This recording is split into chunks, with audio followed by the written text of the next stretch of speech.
Bismillahirrahmanirrahim. Assalamualaikum warahmatullahi wabarakatuh. Hai anak-anak, perkenalkan nama Ibu Fani Dwi Lestari. Ibu adalah guru baru mata pelajaran PPKN. Nah, di video pembelajaran kali ini Ibu akan membahas mengenai memahami kedudukan dan fungsi Pancasila. Sebelum kita memulai pembelajaran ini, mari kita berdoa menurut ajaran dan kepercayaan masing-masing. Berdoa dimulai. Selesai. Nah, mari kita lengkapi alat tulis anak-anak sekalian seperti buku, balpen, pensil, dan masih banyak lagi agar memudahkan untuk kalian merangkum materi yang akan Ibu sampaikan. Sudah siap? Oke, siap. Mari kita mulai anak-anak. Semangat! Kompetensi dasar. Yang pertama, bersyukur kepada Tuhan Yang Maha Esa atas konsensus nasional Pancasila sebagai dasar negara dan pandangan hidup bangsa. Yang kedua, mengembangkan sikap yang mencerminkan nilai-nilai luhur Pancasila sebagai dasar negara dan pandangan hidup bangsa. Tujuan pembelajaran yang pertama, menyebutkan arti kedudukan dan fungsi Pancasila bagi bangsa dan negara Indonesia dengan benar. Yang kedua, menjelaskan bahwa Pancasila masih relevan untuk masa kini dengan benar.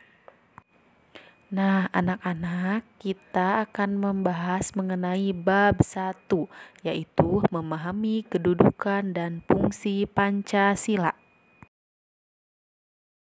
Yang pertama, mengenai arti kedudukan dan fungsi Pancasila. Istilah Pancasila dalam kehidupan kenegaraan dikenal pertama kali oleh Insinyur Soekarno dalam sidang BPUPKI tanggal 1 Juni 1945 yang berbunyi, nah, anak-anak, menurut Insinyur Soekarno, Pancasila adalah isi jiwa bangsa Indonesia yang turun-menurun sekian abad lamanya terpendam bisu oleh kebudayaan Barat. Dengan demikian, Pancasila tidak saja falsafah negara, tetapi lebih luas lagi yaitu falsafah bangsa Indonesia. Nah, anak-anak, di sini juga menurut Muhammad Yamin, Pancasila berasal dari kata panca yang berarti 5 dan sila yang berarti sendi, atas, dasar atau peraturan tingkah laku yang penting dan baik. Dengan demikian, Pancasila merupakan 5 dasar yang berisi pedoman atau aturan tingkah laku yang penting dan baik. Nah, itu menurut Insinyur Soekarno dan Muhammad Yamin. Anak-anak, fungsi dan peranan Pancasila sebelumnya telah kita kenal sebagai pertama, Pancasila sebagai jiwa bangsa Indonesia, di mana berfungsi agar Indonesia tetap hidup dalam jiwa Pancasila. Setiap bangsa dan negara tentu memiliki jiwa. Dalam hal ini, Pancasila menjadi jiwa bangsa Indonesia. Pancasila sendiri telah ada sejak bangsa Indonesia lahir, yaitu sejak proklamasi kemerdekaan. Nah, yang kedua, anak-anak, yaitu Pancasila sebagai kepribadian bangsa Indonesia, memiliki fungsi yaitu sebagai hal yang memberi corak khas bangsa Indonesia dan menjadi pembeda yang membedakan bangsa kita dengan bangsa lain. Bangsa Indonesia yaitu mempunyai ciri khas tertentu. Yang ketiga, Pancasila sebagai sumber dari segala sumber hukum, berfungsi sebagai sumber hukum yang mengatur segala hukum yang berlaku di Indonesia. Semua hukum harus tunduk dan bersumber dari Pancasila. Jadi, setiap hukum tidak boleh bertentangan dengan Pancasila. Setiap sila Pancasila merupakan nilai dasar. Nah, sedangkan hukum adalah nilai instrumental, yaitu penjabaran dari nilai-nilai dasar. Dipahami anak-anak? Paham?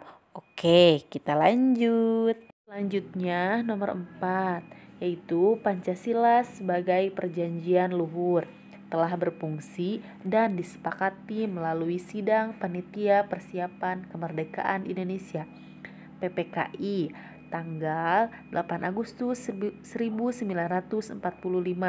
Walaupun disahkannya Pancasila hanya oleh sebuah Panitia Persiapan Kemerdekaan Indonesia. Akan tetapi, PPKI sebenarnya adalah suatu badan yang mewakili suara rakyat. Jadi, Pancasila merupakan hasil perjanjian bersama rakyat. Seperti itu, anak-anak. Yang kelima, yaitu Pancasila sebagai cita-cita dan tujuan bangsa Indonesia, memiliki fungsi yaitu untuk menciptakan masyarakat yang adil dan makmur.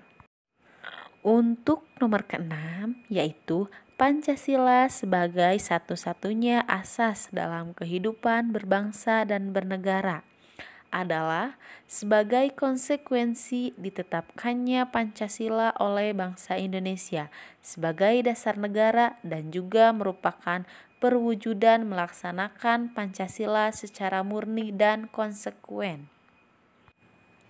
Nah, untuk yang terakhir yaitu nomor 7, Pancasila sebagai moral pembangunan.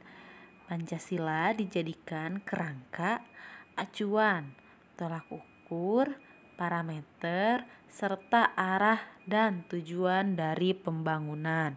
Nah, itulah fungsi dan peranan Pancasila. Ada berapa anak-anak?